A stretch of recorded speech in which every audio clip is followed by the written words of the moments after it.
So it's been a little while. Haven't seen you in a few years. Well, myself, glad to see you too. Yeah, glad to see you. In good health. In good health. All the week. Yes, I. Seems like we survived plenty things still. Oh, a lot. A lot.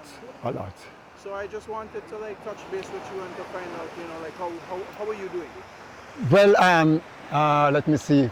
April, sometime in April, I had a mess up and I was sick, physically sick, with my prostate. And at one time, I couldn't urinate.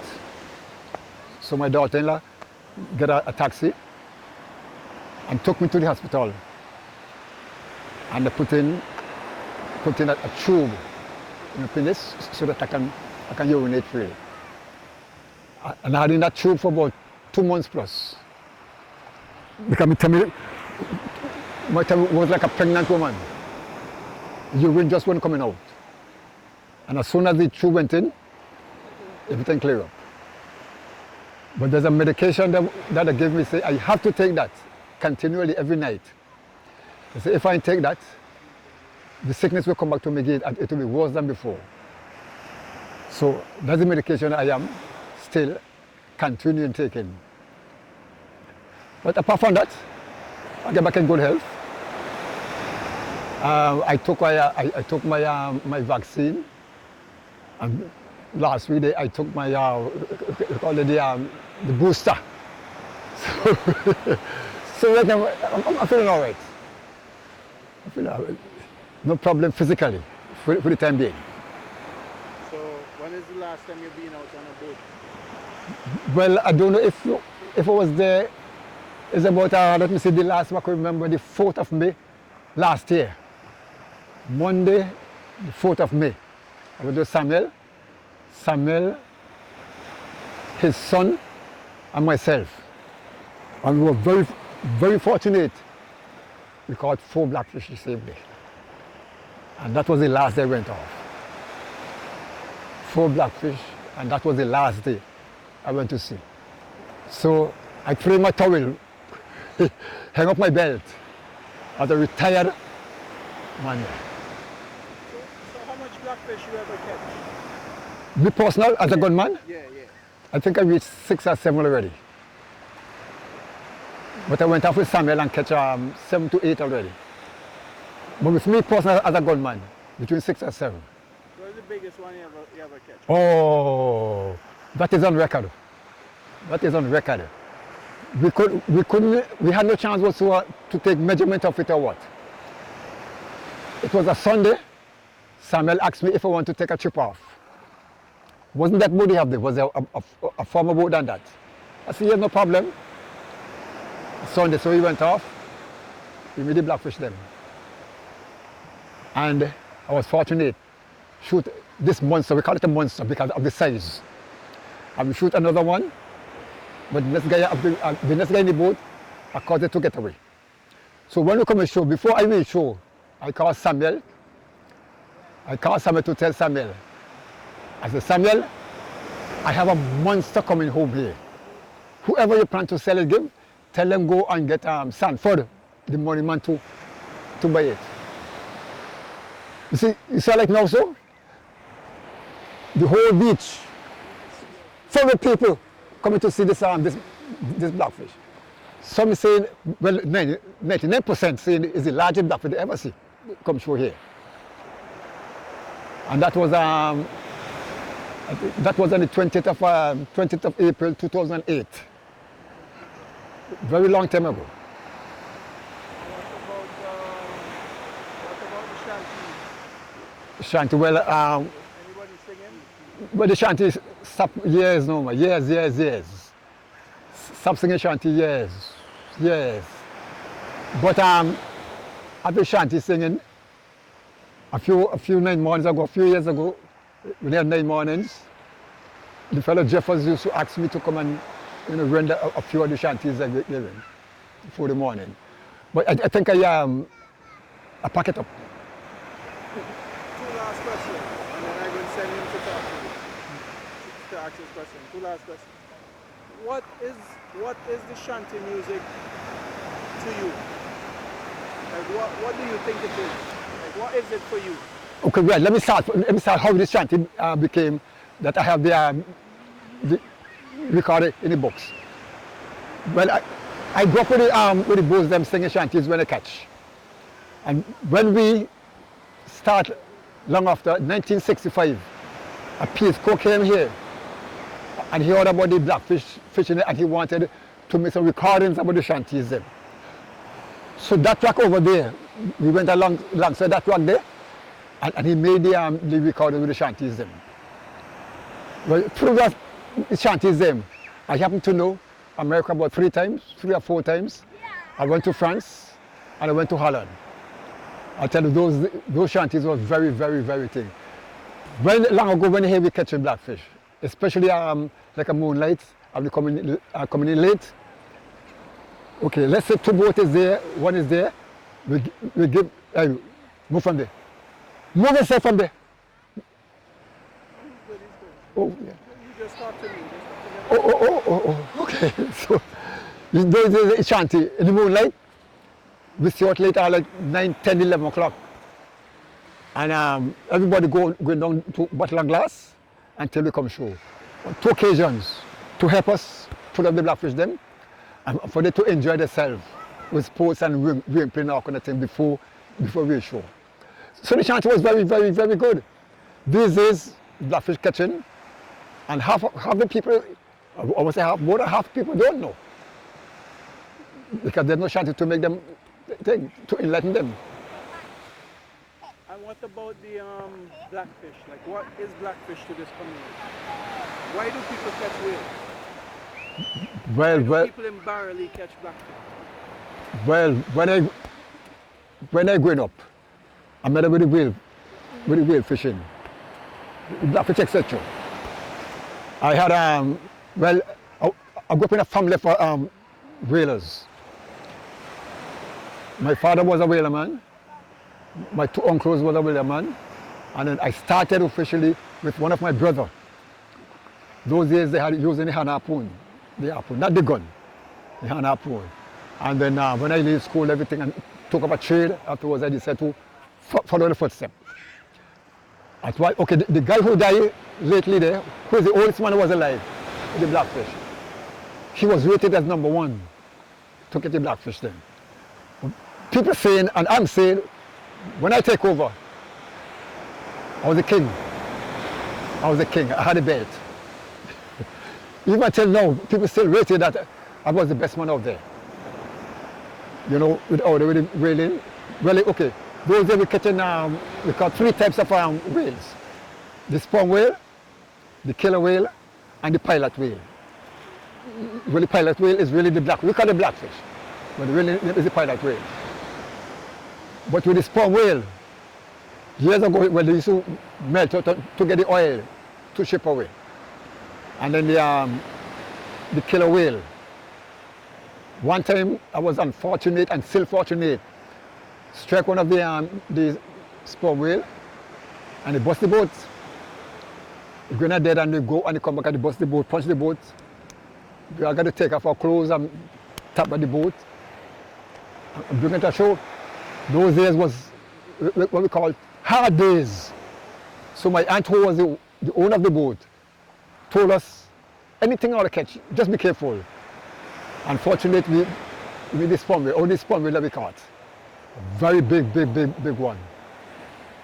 And, you know, catching blackfish those years, obviously it's more sweeter. But now, there's gone now. So they entitled catching more at one catch. Because they have a different tacklings that we used to have.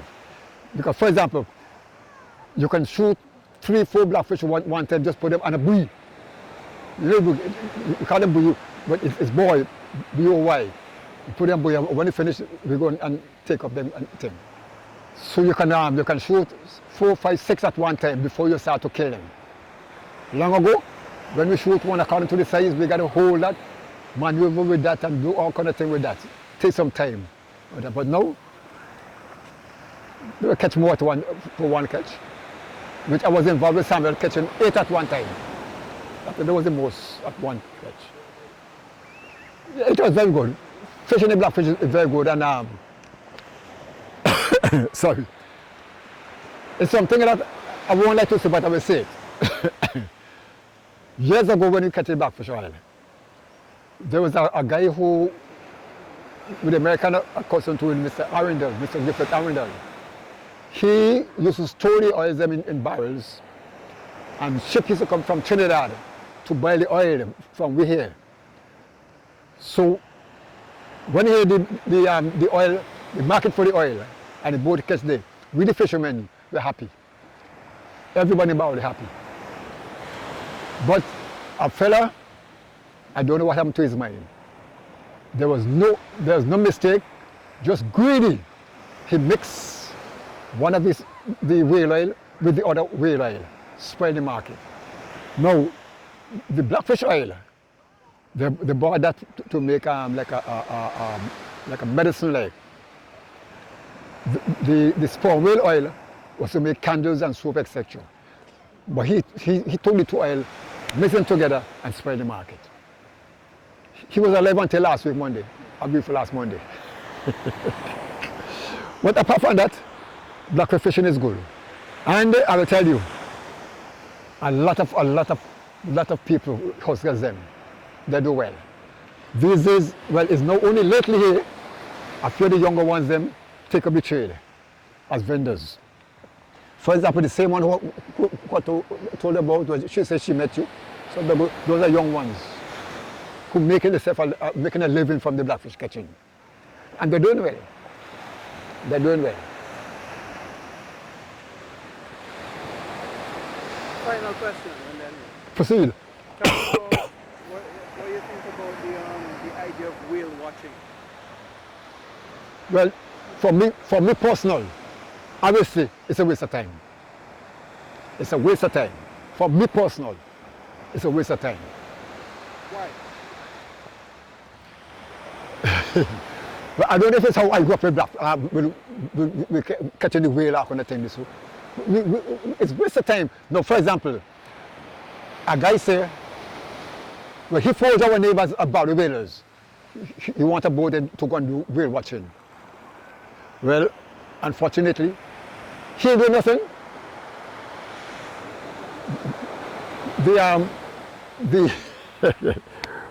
How should I say? The situation with how they were whaling. The tourists, we have the tourists, not that long ago when the tourists come, they know and they go off and made the whale, and fellows from the tourist, people from the tourist boat go off with him and they admire this and that. Tourists ain't really coming here anymore until sooner and later, and because of this COVID. But say for with me, I would say it's a waste of time. If I had a boat, I would never to say I'm gonna give up my fishing and do whale watching. For me personally, that is what we call a waste of time with me. Okay?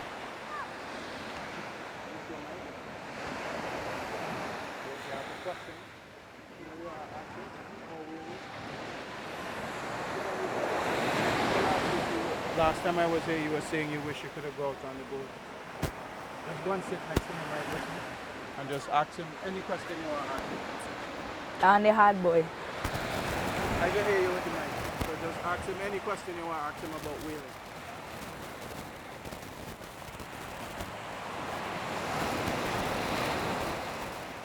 whaling. You know how to start? All right, let me tell you. In whaling, well, now we have, in my time, long ago, the boats are crew of 6. The captain, which is the gunman, the man at stern, and 4 oarsmen. 4 oarsmen. Sometimes there's no breeze like now, we got to pull from shore, go until we meet the blackfish them. And we row until we meet them and start to chase them and catch them. When we catch them, that was the good spot to come ashore with them. Sometimes your blackfish come, we call the wild one. You could only just watch them. Some of the ferry boat, but when there's something we call the tame one, the tame fish. They're coming out close to where the boat. Your great uncle once, Phil Moore, one time hold a blackfish by the back home and lead it up right by the bow for his uncle to strike it. And those were happy days. The blackfish now, there's no fight about going out and the blackfish to strike the blackfish. Two of the ways then that you gotta be careful with. There's the sperm whale, what we call the siwap. You gotta be careful with that. And the killer whale, very dangerous. Sometimes you strike the killer whale, it happened to me already, and the family gets so close they don't want to move. And I believe they would have damaged, if anybody go overboard, they will damage them.